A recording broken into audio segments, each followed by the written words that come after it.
Uosikkinen in the Pocket is sponsored by the School of Rock Main Line and Kroger Percussion. I'd like to thank the School of Rock Main Line, located at 511 Old Lancaster Road in Berwyn. You can visit their website at schoolofrock.com. Ask for Dave Marsh or Rick Allison. I'd like to thank Kroger Percussion at krogerpercussion.com. At a /ITP, and it'll bring you to a website. You'll get a 5% discount. Call Eric Metz at 215-669-8588.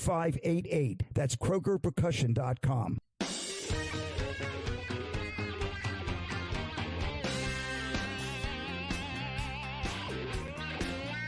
Hey everybody, welcome to the David Uosikkinen in the Pocket podcast. We're coming to you from the lovely Wayne Studios in Rebel Hill. I'm only kidding, but actually we are. So yeah, I'm really excited about the podcast today. Freddie B's with me, of course. Yo. How you doing, Freddie? Everything good? Good. Yep. Yeah, good. Baby.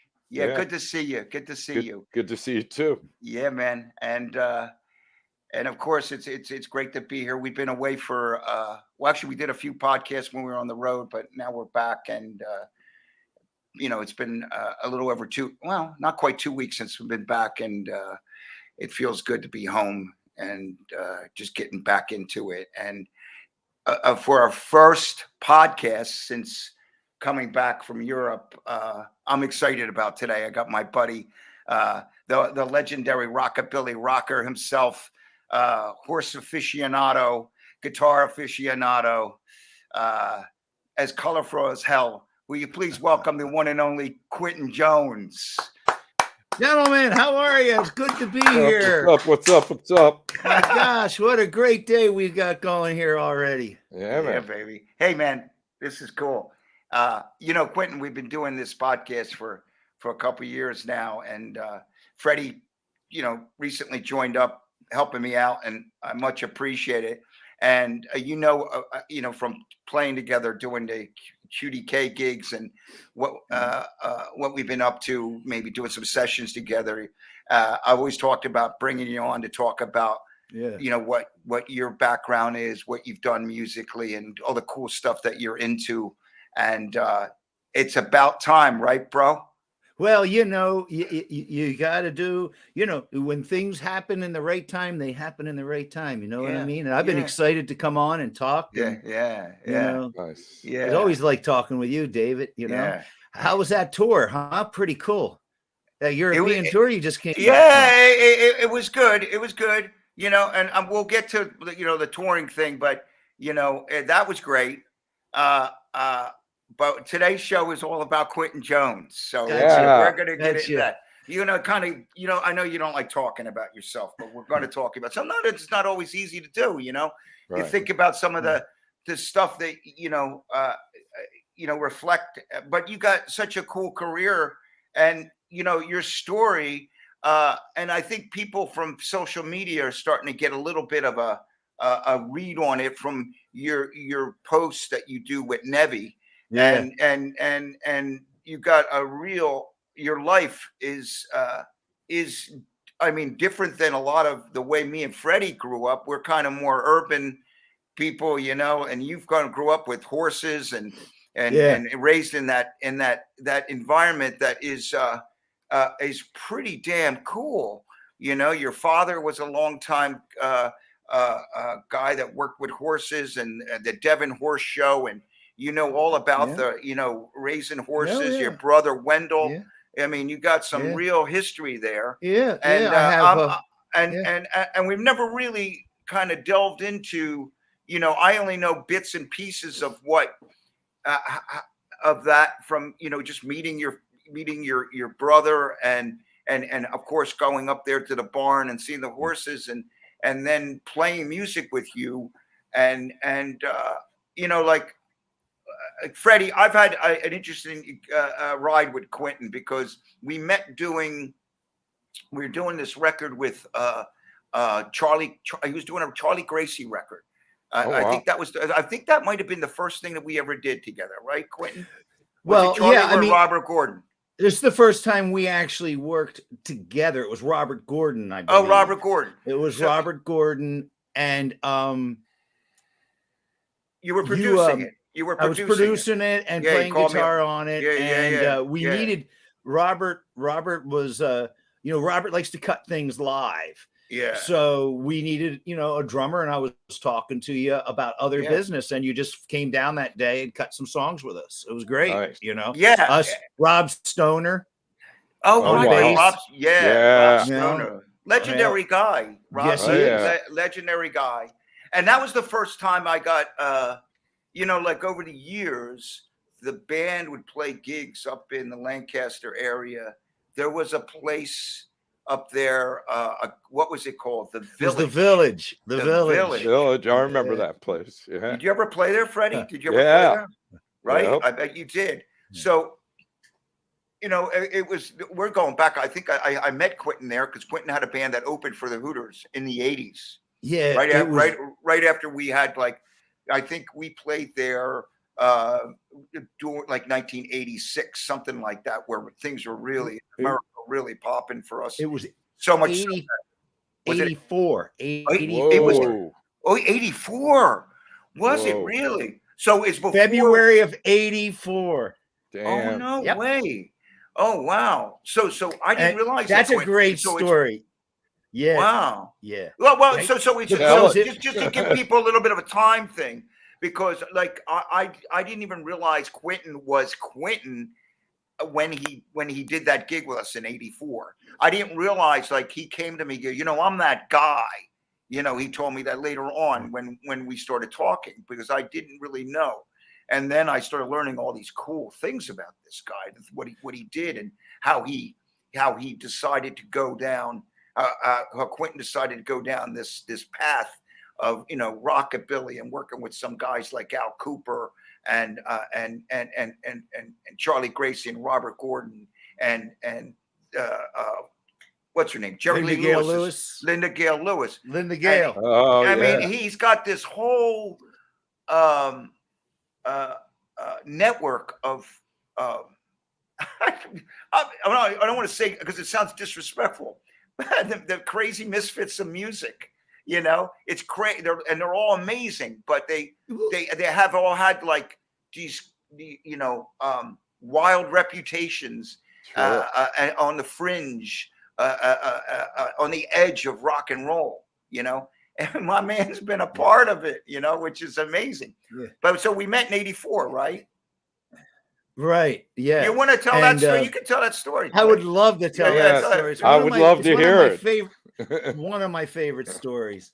Dave, we'll go in a little more of the background and everything, just about the basic attitude and everything. I was talking to my brother Wendell the other day about our upbringing, and I said, when we were kids, we never ran. We couldn't run away to the circus. We were already in the circus. So we had a whole different attitude.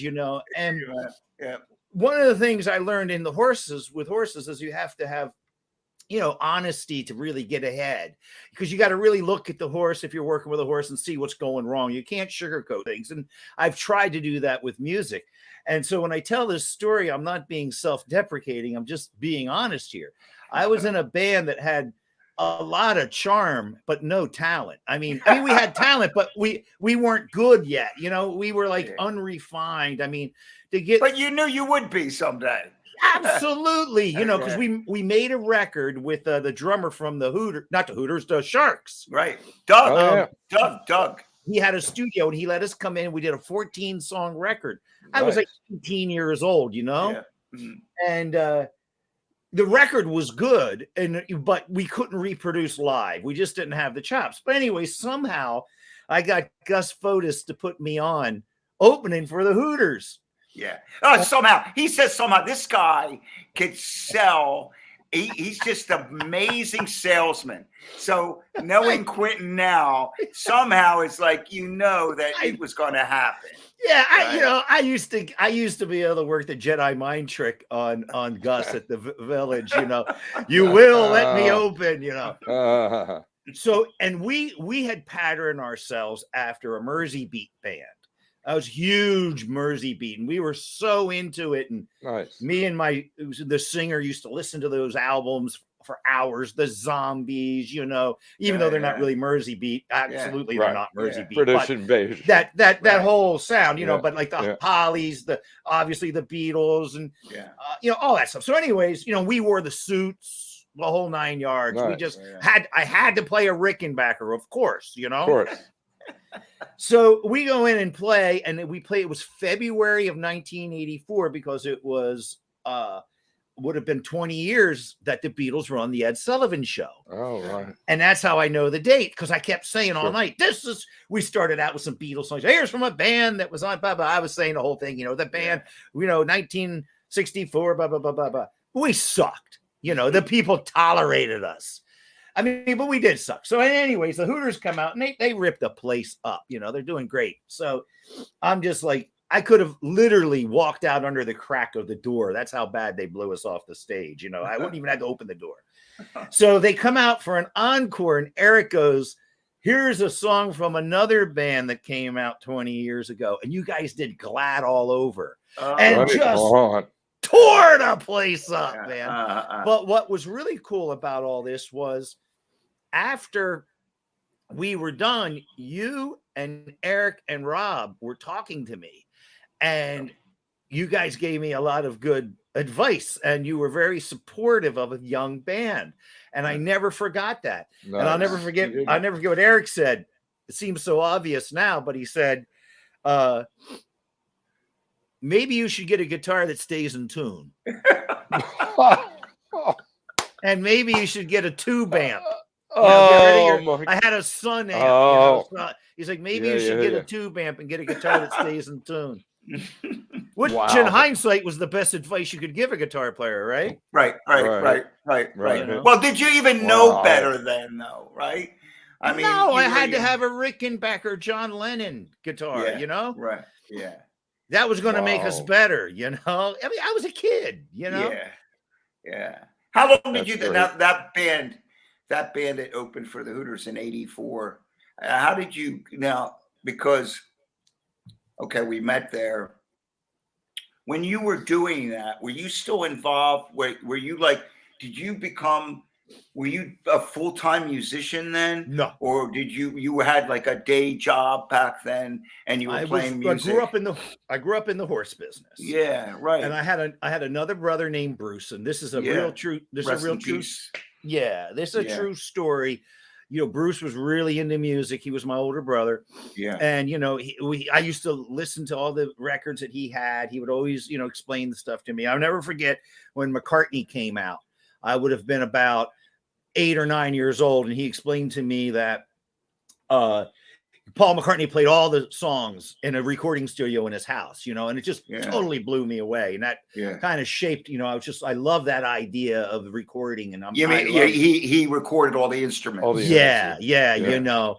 So, and I wanted a guitar, and for whatever reason, my parents were not responding to these wishes, because my parents, wonderful people, fantastic. I mean, I lived a life of a lost boy, you know. You're going to make a living, boy. Well, they were great. No, they weren't that way. They were into the horses. But my mom was an opera singer, you know, and my dad used to play the guitar. But for whatever reason, you know, I was the youngest. And usually by the time the fourth one comes along, you know, you're not jumping quite as you did as for the first one or two. You know, you get a little jaded as a parent. But anyways, the point of the story is my brother stole me a guitar. My first guitar was a guitar that Bruce stole from me from one of my uncles who was going to learn to play the folk guitar, and he never did. He never did. You put it to good use. You know, but I always had a conflict. I didn't know if I wanted to, as a young man and as a young boy, if I wanted to be in the music business or in the horse business. And we can talk more about the horses later if you'd like. But I eventually made a stab in my late 20s of being a normal person and trying to get real jobs and things like that, which I couldn't do. I could do it, but I couldn't sustain it, you know? Yeah. And I'm guessing you didn't really want to do it either. I mean, you always had this thing that saying, I'm going to play, you know, there was something in your, you know, gnawing at you. I'm going to play music, or it's like something that, you know, you're destined to do. It was uncontrollable. I'm watching the new Abby Jacobson series, A League of Their Own, right now, and there's a woman in there, an African American woman. And her mother wants her to be she owns a salon and wants her to be a part of her salon. And this woman wants to play baseball, like, because professional baseball. And it's like, she does this thing where she said, like, well, God wants me to play baseball. It's something that's telling her, it's pushing her no matter what. Everybody tells her, first of all, she's a woman and she's black and it's 1943. And she's like, wants to play baseball and nothing's going to stop her. It's like somebody playing music, like, like, okay, something tells me this is what I'm going to do. Yeah. When I was a kid, and I mean a kid, like, under 10 years old, I didn't have any fantasies, and my dream was not to be a rock star as much as I loved the Beatles and the Stones and Hendrix and all that. I wanted to be, as a little guy, I wanted to be able to hang and play music with people like that. They were gods to me. And if I always thought if I could ever, like, just get any respect from those, or even call them peers, that would be my top of the pyramid as far as money and fame and all that goes. That's very fleeting. And I learned that from Charlie Gracie and everything, but it was never about that. And what happened was I did some sales, and I thought, well, what would be a good type of sales? I thought I'd be a stockbroker, So I got my stockbroker's license, and I got an office and everything. Wow. And I was sitting there. It was a beautiful spring day. And I was sitting there and I was looking out the window, and I thought, this sucks. I said, I'm not doing this. I'm not doing it. I said, I don't give a shit if I've got to. I'm sorry if I swear there. No, you can swear. You're good. I don't care if I have to sell cassettes at Sam Goody. I'm going to be in the music business. So I packed up my briefcase. I walked out, and I never went back. Wow.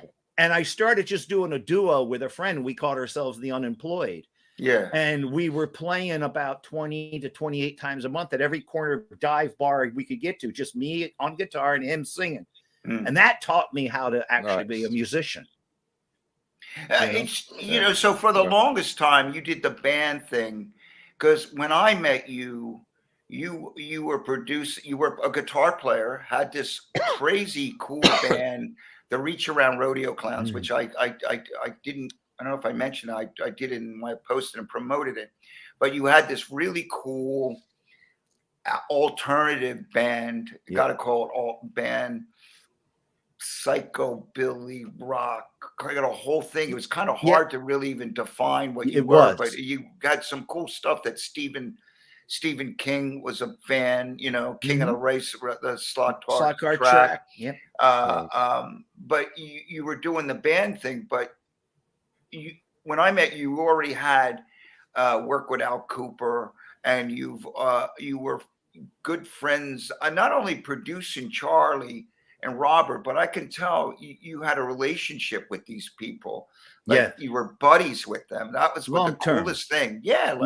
Like it just seemed like, how did that come about? How did you? Interesting. That's a great story. So, the Reach Around Rodeo Clowns started out, I told you about the Unemployed, right? And it was a little duo I had, and I was making money. And the singer in the band had a substance abuse problem, and he was unreliable, and I loved him to death. But I decided I was going to do a solo, and I was going to do a rockabilly show. I was going to call myself the Rockabilly Kid. And one day I had a sequencer, and so I was going to program the drums and the bass. It was going to be a one-man show, Yeah. And I was at home practicing it, and Wendell had stopped over, and he just started singing, and he was singing like some Eddie Cochran and stuff.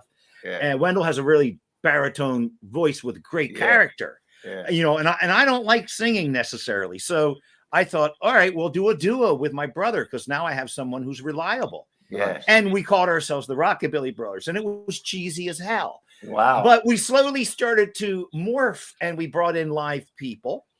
And our bass player was a guy that escaped communist Poland as a teenager. Yeah, Whoa. man. Yeah, and Dave Ferreira on drums. Great drummer. Yeah, Great drummer. He plays Freddie. I don't know if you know Dave Ferreira, but he plays. I know who he is. He plays with Herman's Hermits. Yeah. I know. Great drummer. I don't know him personally. Great And drummer. he he had that drive. And when Dave got in the band, we stopped. We weren't nowhere close to quote unquote rockabilly. So we decided to change our name, and my brother came up with the name, the Reach Around Rodeo Clowns, and we just kept laughing about it. It was a joke. And then we thought, it's a great name because we didn't want to be too serious. No, I mean, we were serious about our music, but not about ourselves. Yeah. So anyways, long story short, we got harder, rougher, we got experimental, and I had met Richard Goddard. Oh, wow. And Richard Goddard. How did you meet Richard Goddard? Because the bass player and I had opened a studio in the early 90s called Sound Cage here in Lancaster. And it was for the day and in the area, it was a nice studio, we had, nice, we had 24 track and all that stuff. So we were going to produce this singer, and he had a very baritone voice. And I thought, it would be good if I could get Richard Goddard. And somehow I had met Goddard through another guy years ago, just like, we had a conversation, and then I wasn't able, it was a good enough conversation that, he gave me his number, and I was able to call him without being, unsolicited. So I called him, and he was like, yeah. You called and he answered. Yeah. Hello. How you doing, Quentin? And I was telling him about this singer, and he said, well, yeah, I'll be interested in it. And I hung up the phone. And then I thought, well, wait a minute. If he produced Robert Gordon, and I thought this guy kind of sounded like Robert Gordon, I was like, well, why don't I just see if I could get Robert Gordon? Yeah. So I literally picked the phone right back up and said, hey, is Gordon still available? And he's like, yeah, I can hook you up with Gordon. So unfortunately, as soon as he said yes, the singer we were going to produce got dropped. Wow. He's still mad at me. I can't help it. Hey, I'm sorry. Business, What year was this? 94-ish, right? Okay. 95-ish. Okay. And Goddard's idea was he was a fan of the Reach Around Rodeo Clowns. The Rodeo Clowns are one of these bands that musicians and people in the industry love. Yeah. But the fellow walking down the street doesn't know who we are. And that's okay, Yeah. So he wanted the Rodeo Clowns to make a record with Robert Gordon. Yeah, that's a cool idea. Of course, but Robert Gordon, right? Yeah. Yeah. And Robert Gordon does things the way Robert Gordon does things. Of course. All right. And I respect that. This is, so we cut an album. What happens, I ended up playing, just out of the whole band, I was the only one that played on the record. Yeah. And I'll tell you, he taught me so much because he was hard on me. Robert. Sure. Robert was after you play with Danny Gatton, you know what I mean? Well, bars. Obviously the bars is way up here, right? Yeah. And I intentionally, and this is for people that are starting out, in the music business. This might be a good advice. I intentionally always tried to put myself, where I was underwater. You have to. Yeah. And if I could survive, if I survived, that meant I got better. I'll never forget Charlie Gracie called me up one time. We'd done a tour. I was working with him in the studio, and Van Morrison called Charlie up and asked Charlie to go on the road with him. And he said, bring your own band. So Charlie calls me up. He says, hey, can you play the bass? I said, absolutely. I play bass. Like nobody's business. I hung up the phone, called up one of my friends. Hey, can I borrow your bass? I need to learn how to play bass. But that was a show that was a half an hour, and it was done on the highest level of touring. So everything ran like clockwork. There was a crew, blah, blah, blah, blah. Yep. Yeah. The next year he called me up and said, hey, I have a whole series of dates down in Wildwood. Would you like to play it? And of course, I'm thinking, it was going to be like the Van Morrison tour. Right. I said, sure. What are we going to play? He goes, I don't know.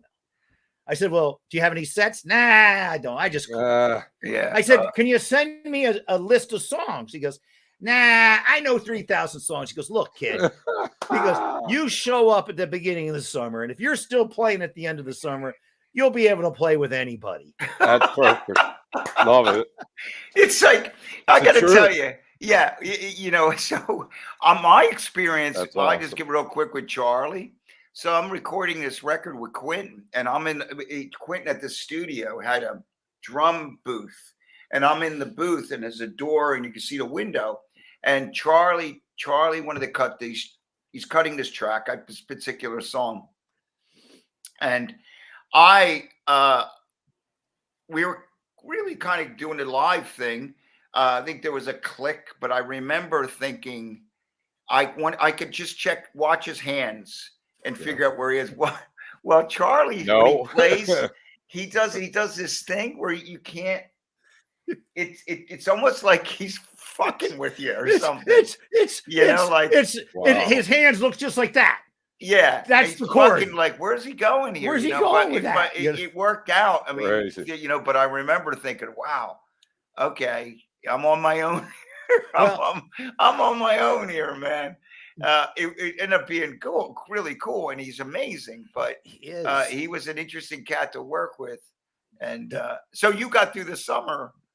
Yeah, what was amazing is the setup. First of all, it was a bar. It was a bar, corner, wildwood, sticky, sweaty, by the ocean bar, and the stage was set so where Charlie had me and then the drummer and then a speaker and then Charlie. So I could not see him. And like Dave says, when you do see him, he's got these weird voicings, and so I could barely hear his guitar. Yeah. And what I had to teach myself to do is listen to the vocal. Yeah. And follow the melody. Right. And that taught me. Yeah. And I was I was embarrassed many a night before I got the hang of it. Yeah. I think you sent some tracks. I think we have you sent something from the Reach Around Roadie Clowns. Correct, Mundo? Well, the track that I have, he has a Gracie track, a couple Gordon tracks, and a Clowns track. Do we have that? Do we have that Reach Around Rodeo Clown track? Was it? Did you King of the Slot Car track? King of the Slot Car track, which I was talking about. Love it. Can we play this, baby? You want to play it, and then me to tell you? We're gonna play.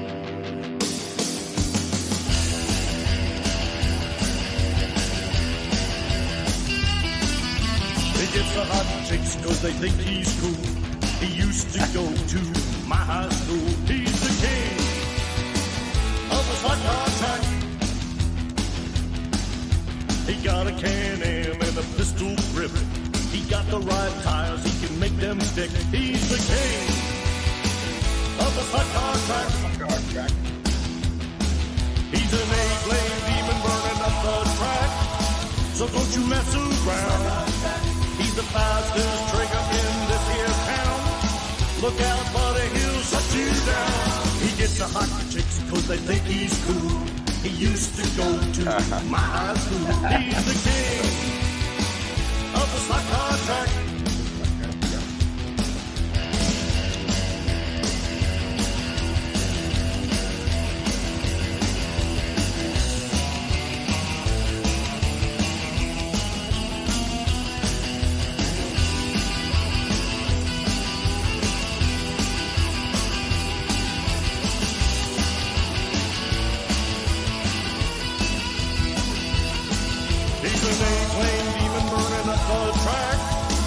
Don't you mess around. He's the fastest trigger in this here town. Look out, buddy, he'll shut you down. I heard the news, the king ain't gone. He got blowed up by the Viet Cong. He was the king of the slot car track. Now I'm the king of the slot car track. Yeah, I'm the king of the slot car track.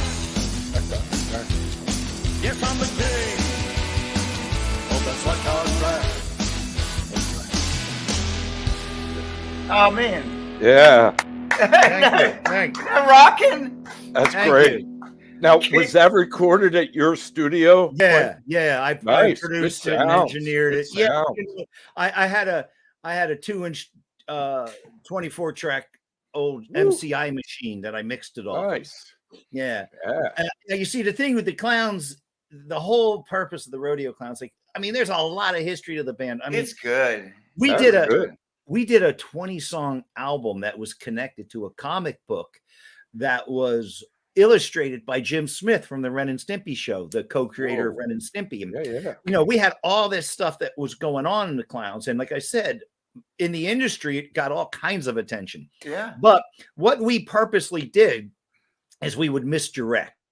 Even the names of misdirection, like that song, King of the Slot Car Track. When you first hear it, he gets the hot chicks because they think he's cool. And it sounds just like, a little little ditty. But the song has a real deep, true meaning to it. Absolutely. When I was a boy, that song is written from 8-year-old Quentin's perspective. It's not a grown man's perspective. It's my childhood perspective. And we used to go to the slot car track.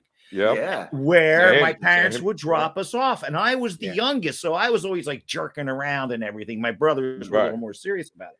But one thing I do remember is you didn't go in there and misbehave. And there were guys there in uniform that were on their way to Vietnam. Yep. And there actually was a boy that was very famous. He was in the magazine, slot car magazines, that got killed in an explosion in Vietnam. Wow. So the song is an anti-war song. Yep. It is a dead serious song about a young man who's popular and goes overseas and gets killed in the war. Wow. So, I mean, we did that on a lot of our songs, and some of them we did with a little twinkle in the eye. Like we had a song called She Sure Sucks a Lot. Immediately they think it's dirty. It has nothing to do with that. What it has to do is, again, as a young guy, 14 years old, smoking cigarettes, hanging out with my buddies, anywhere you went, your buddy who had the car would want gas money because it was during the gas crisis, because it sucked a lot of gas. And he's talking about his hot rod, not his girl. So that was the kind of the thing with the rodeo clowns, that if you could get hip to it, you could see that we were like deeper than what we showed. It's really cool. I guess, you had a nice ride though. People, like you said, people were into it. I remember hearing it. You had your fans. We were fans. Yeah. I think I've heard that song too. I was like, I'm not just saying this. I was like, man, I know this song. Yeah. You know what I mean? I heard it, sure. Yeah. We do it. I know we get to play. There's a couple reach around songs that we do with QDK, with me and Kenny and Quentin, that are a lot of fun to play. And we do that one. And that's, we do Girl from Hell. Yeah, Girl from Hell. I mean, which was some great stuff, Girl from Hell was, what was funny is we started out, as I said, as the Rockabilly Brothers, and we were doing covers of the Stray Cats. Yeah. And we ended up, Lee Rocker from the Stray Cats recorded our song. Yeah. The Girl from Hell. Wow. So it was kind of cool, Yeah. Crazy. Yeah. So yeah, I mean, the band had its things. Like I said, when you have someone like Stephen King tweet about the song, to me, that's why I got in the music business, because as for the artisticness and the respect from my peers, that's that's what I strive for. Excellent. It's absolutely great. It really is great. You mentioned Lee Rocker. I was listening to Slim Jim's got a show on Little Steven's show on Little Steven's Garage.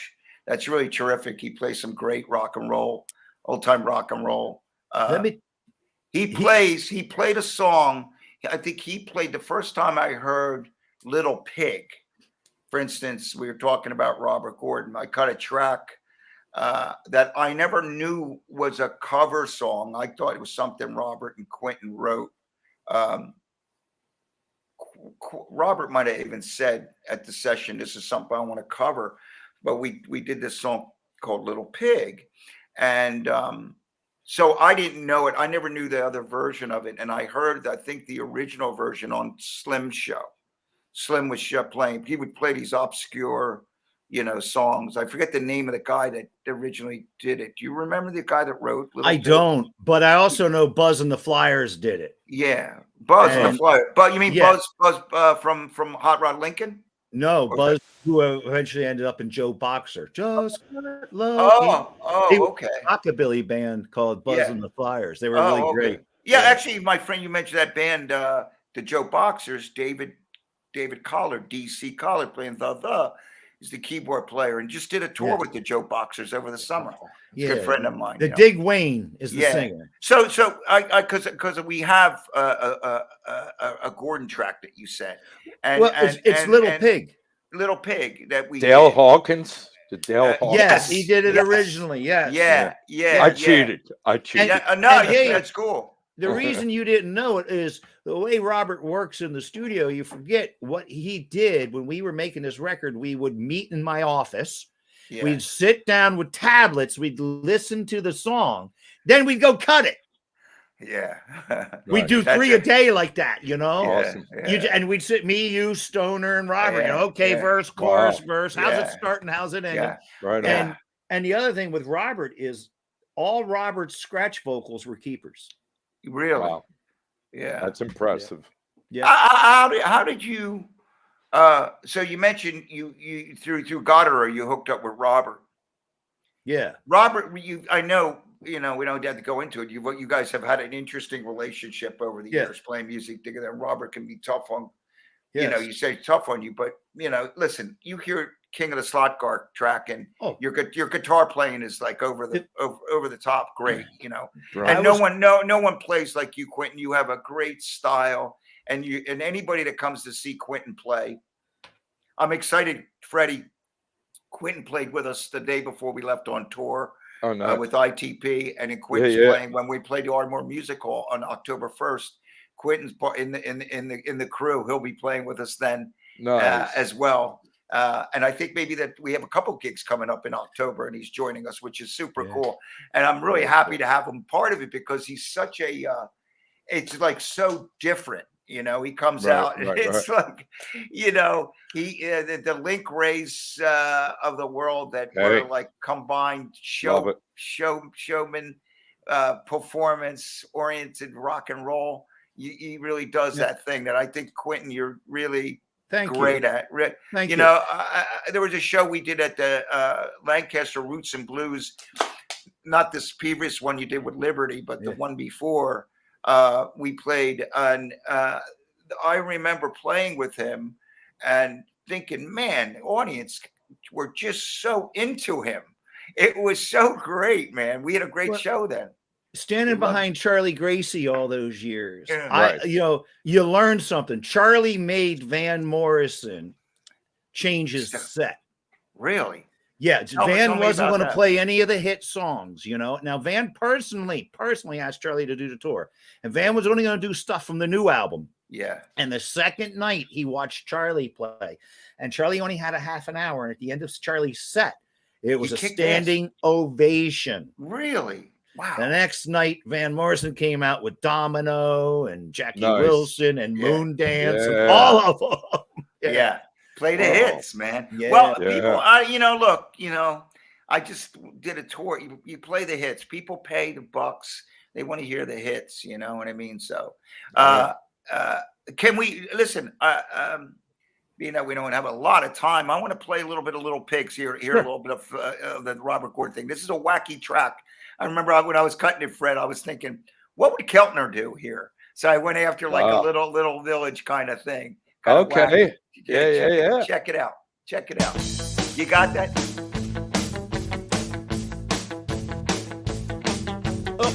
By my chin. Well, I'm a wolf and I wanna come in. By my chin. Yeah, I'm a wolf and I wanna come in. Well, I huff and I puff and I huff and I puff and I blow your house in. Yeah, I huff and I puff and I huff and I puff and I blow your house in. Well, you can build it a brick, build it a stone. Look, little gal, I won't leave you alone. Well, I'm gonna get you just wait and see. A little pig, you belong to me. By my chin.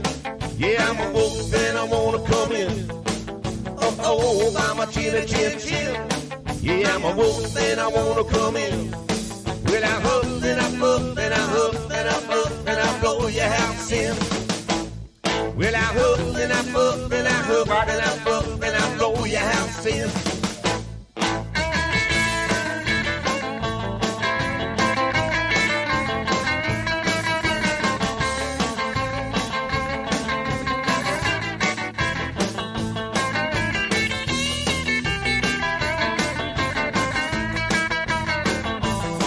Well, you can trick me here, trick me there.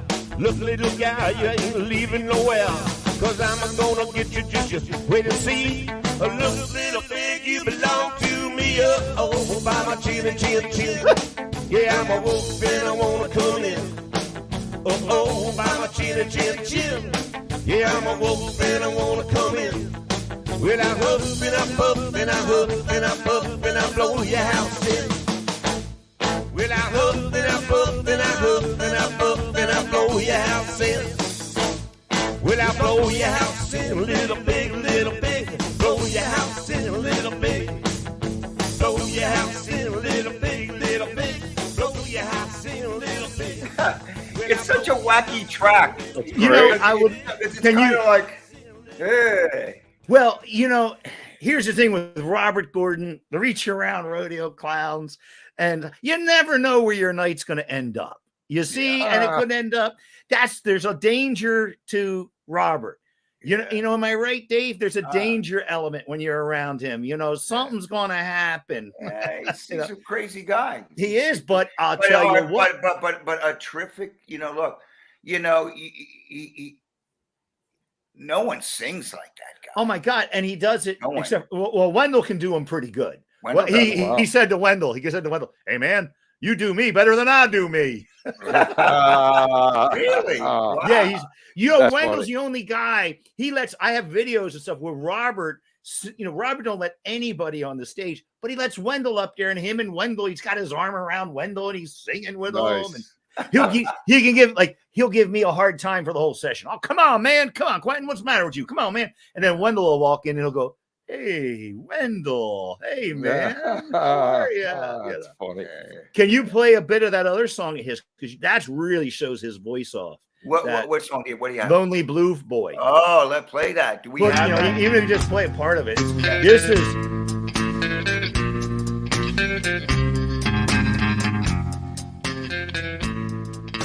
Yeah. Listen to this. Should be trouble. My name should be war. For trouble and heartache is all that I know. Yes, lonely blue boy is my name. My life has been empty. My heart has been torn. It must have been raining the night I was born. Yes, lonely blue boy is my name. Well, I am so afraid of tomorrow.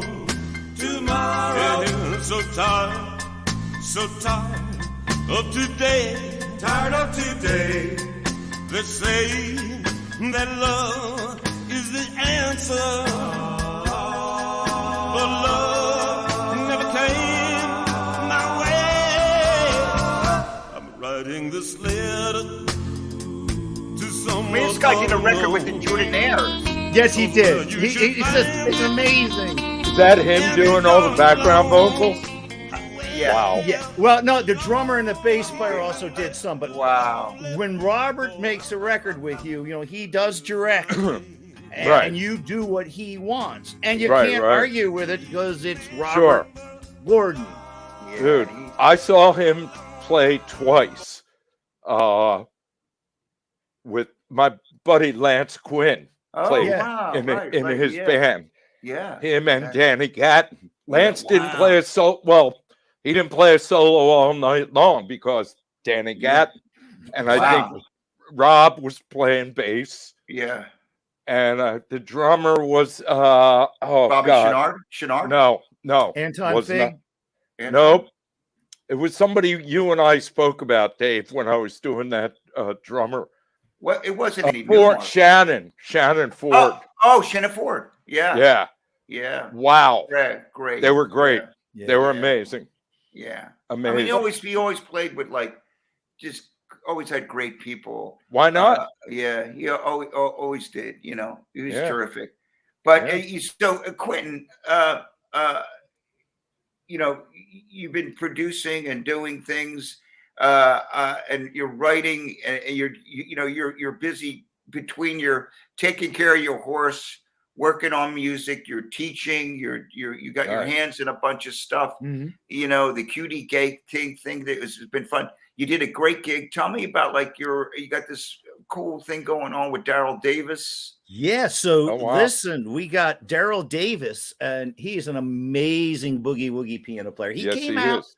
He came out and saw Dave, Kenny, and I backing up Linda Gale Lewis in Washington. That's what I want to chat with about Linda Right Gale. And he had a job he got a gig up here in Lancaster, and he asked the promoter to hire QDK for his backing band. He requested him. Now Dave was in Europe. With his other band. Yeah. Well, he's with his, QDK. Lib. So we're fortunate that Dave's sub is Liberty DeVito. Yeah. I remember seeing something about that. Yeah, That's so great. That's awesome. Liberty and I met Liberty through oh God, what's the guy's name that was on Parlophone Records? Billy J. Kramer. I met him through Billy J. Wow. Kramer. Okay, because I was talking to Billy J. Kramer about doing a record, and then Liberty and I got to talking.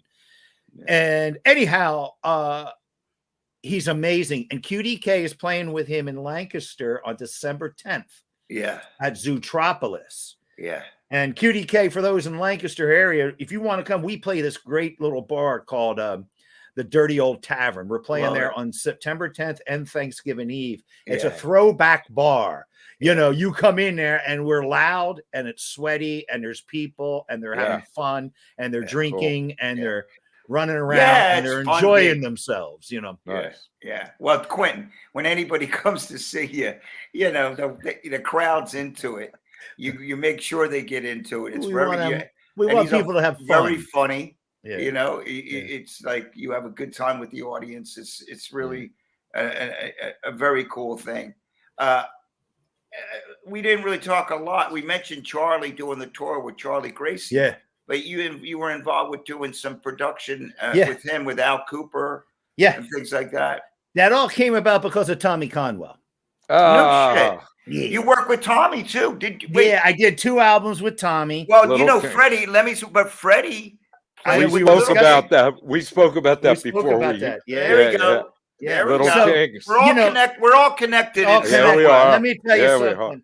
Tommy Conwell he's a permanent member of No One Fucks with Tommy Club, run by me, because he's a Tommy's good amazing. person.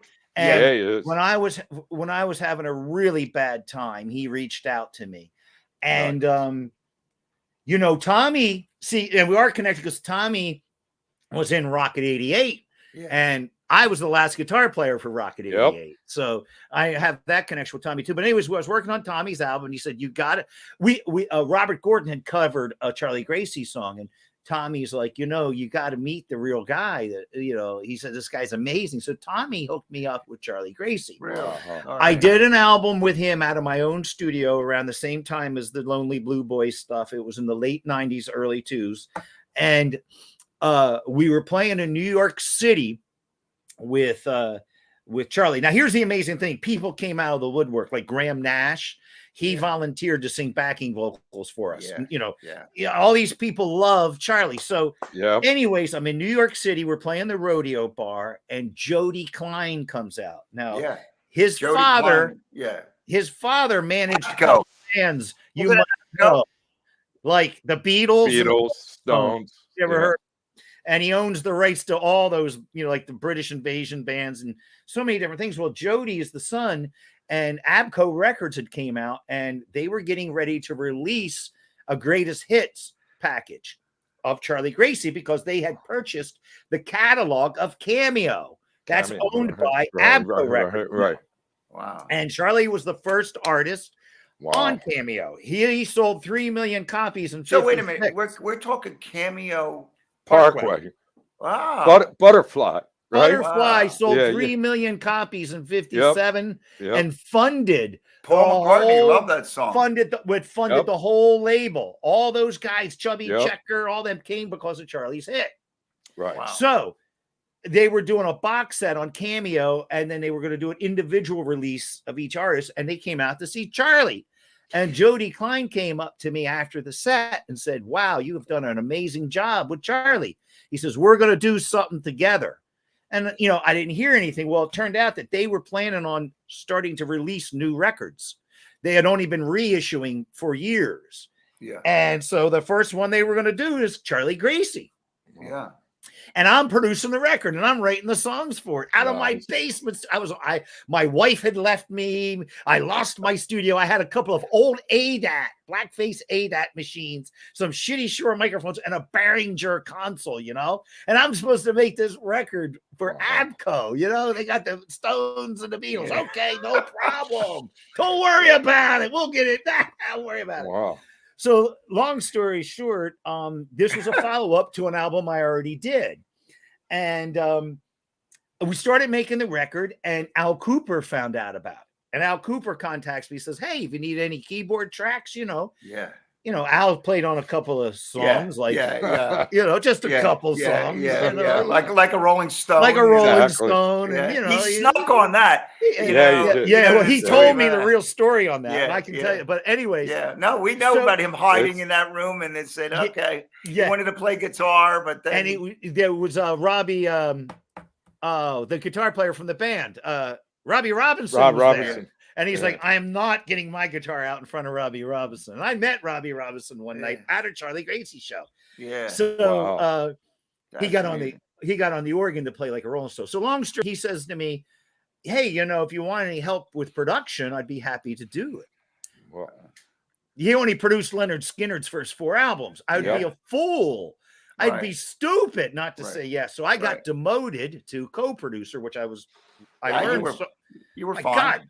I learned so much in that because it meant hours and hours of talking to Al Cooper. Yeah. I'd have gladly paid you to do that, right? Yeah, right.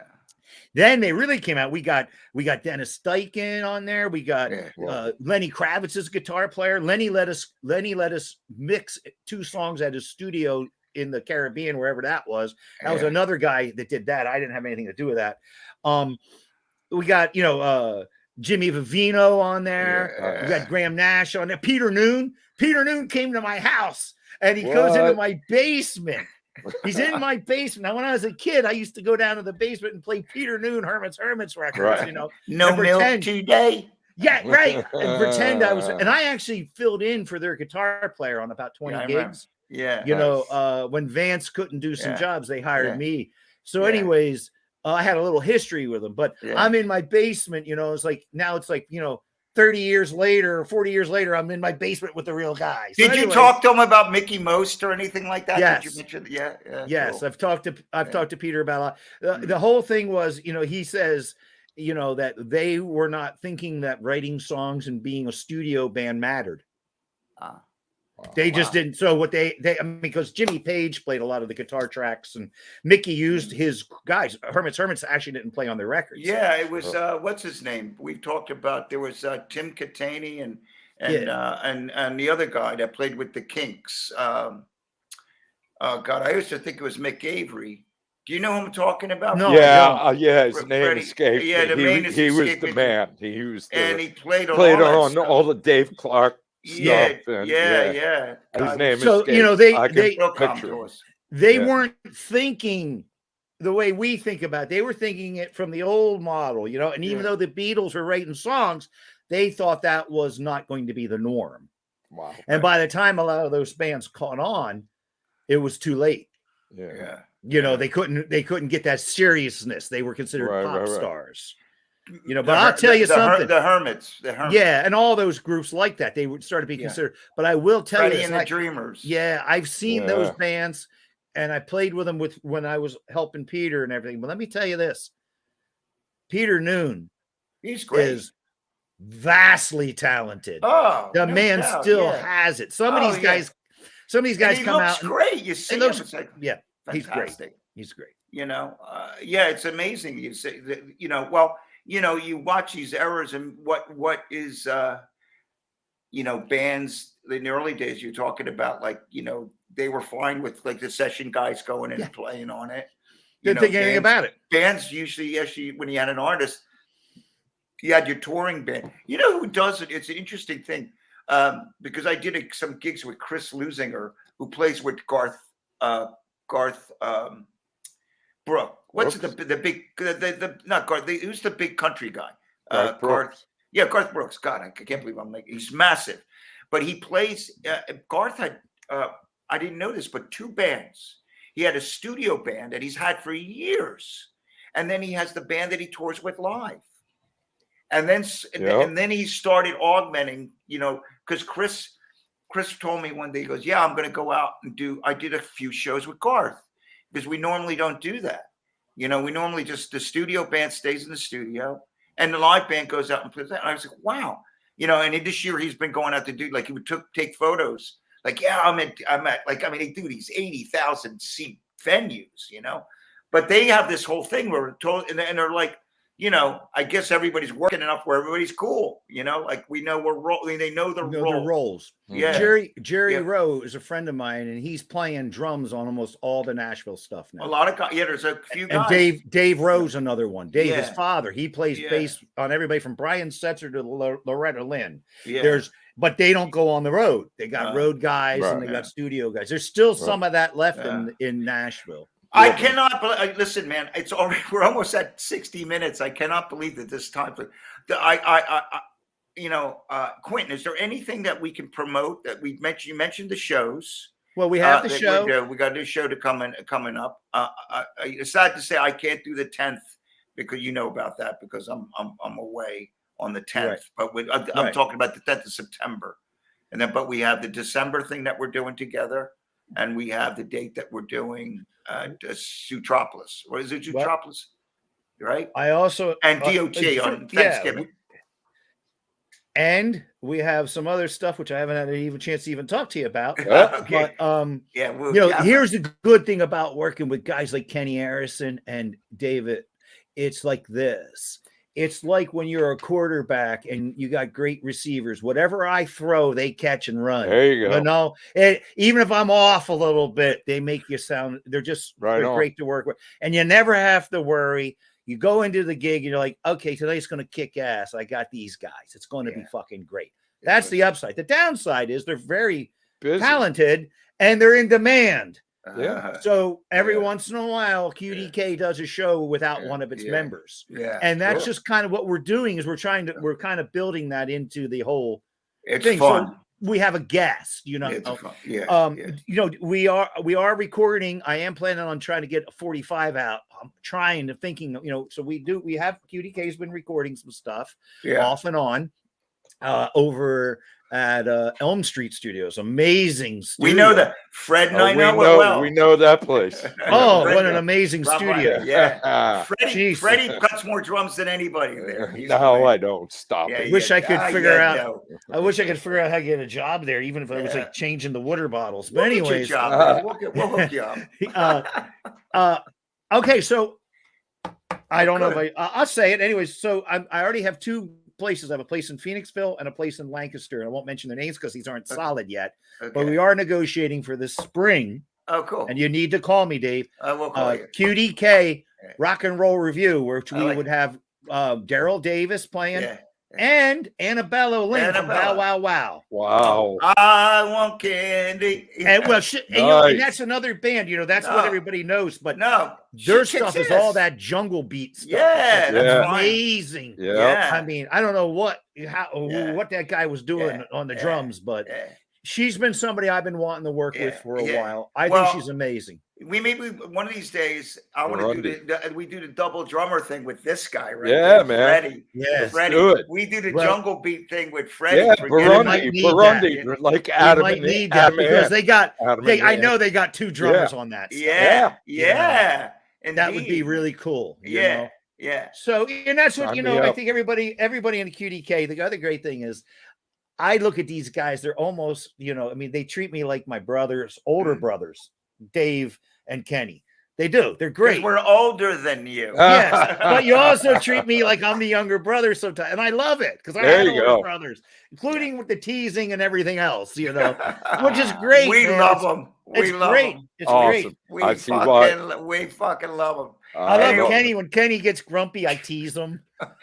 Hey, he's gonna see this. He goes, I never get grumpy. Oh, he knows what I'm talking about. He's amazing. Kenny, funny.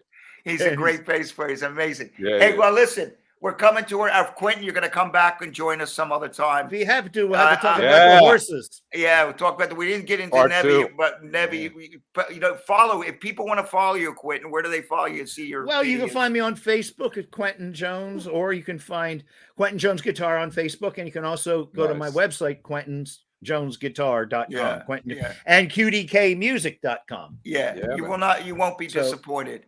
We It have was- a lot of fun. Yeah, you certainly do. And Freddie, it was lovely seeing you, buddy. Always same Good. here. Yeah, Hey. it feels good. Even though I saw you a couple times when in Europe, it feels for some reason it feels different because you're not Different. too far down the street. It's Right. good. Right. Good. And Quentin, guys, pleasure. gentlemen, thank you so much for having me on Oh, the show. kidding me? Oh. Yeah, Had a I hope you blast. had It fun. flew Quentin. by. Love you. I love, man. Yep. I love you Yep. too, man. All right. I want to thank everybody. I want to thank our sponsors. I want to thank the School of Rock. I want to thank Dave Marsh. I want to thank Rick Allison. I want to thank our producers there, Jim Grasso, and everybody there at Wildfire Podcasting. We can't do this without them. And Jimmy, I got to give you a call a little bit later, talk about this weekend. If you still want to come and do something there, Kate May will chat about that. And if not, we won't, but we'll talk. All right, guys. Listen, We'll man, see you. for everybody, we'll see ya. We're saying goodbye from In the Pocket. Ciao. See ya. Peace. October Mac and 1st. me. Ardmore October- Music Hall. There we go. October Yeah, 1st, good one. ITP. Yeah. See you, buddy. Take See care. ya. man.